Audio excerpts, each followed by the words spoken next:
So hey guys, তোমরা সবাই কেমন আছো? আশা করি ভালো আছো, আর আমিও খুব ভালো আছি। চলে এসেছি তোমাদের সাথে আবার একটা নতুন নিউ ব্লগ শেয়ার করি। আজকে শীতলা পুজো। আমাদের বাড়ির পাশে একটা প্রাইমারি স্কুল আছে, ওখানে শীতল পুজো প্রত্যেক বছর হয়। আমি ওখানেই তোমাদের কাদের কাদের বাড়ির পাশে শীতলা পুজো হয় আমাকে অবশ্যই কমেন্ট করে বলবে। আমি চলে এসেছি পুজোর এখানটায়। আমি এই ভিডিওটা পুরো কমপ্লিট করে রেখেছিলাম, ছাড়বো একটু পরেই, তা ভুল করে ডিলিট হয়ে গেছে। তারপরে আবার প্রথম থেকে ঠিকঠাক করতে হচ্ছে। আমাকে বলছে ভাই আমাকে ঘরে যাই, ঘরে ওখানে দেখ অনেক ছেলে পেলে আছে, ওরা ওখানে মজা করছে, তুই ওখানে যাই, এখানে বসে থেকে কি করবি? বলছি ঠিক আছে দাও, তোমরা দেখতেই পাচ্ছ যে এখনো পুজো শুরু হয়নি, সবে গোছানো গাছানো চলছিল। স্কুল ঘর থেকে দুটো বুনু ডাকছিল এইখানটায়, স্কুল ঘরের মধ্যে এখানটায় মজা করছি। তারপরে আমি আর ও চলে গেলাম স্কুল ঘরের ভিতরে।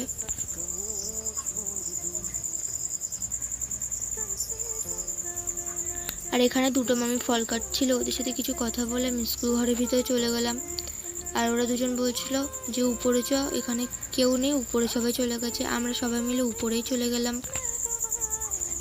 আর এখানে ওরা একটা ছোট বাচ্চাদের যেমন ঝামেলা হয়, যেমন ঝামেলা করছিল, খানিক পরে আবার ঠিকঠাক হয়ে গিয়েছিল। আর এখানে একটা গানের লড়াই খেলছে। তারপরে একজন বলছে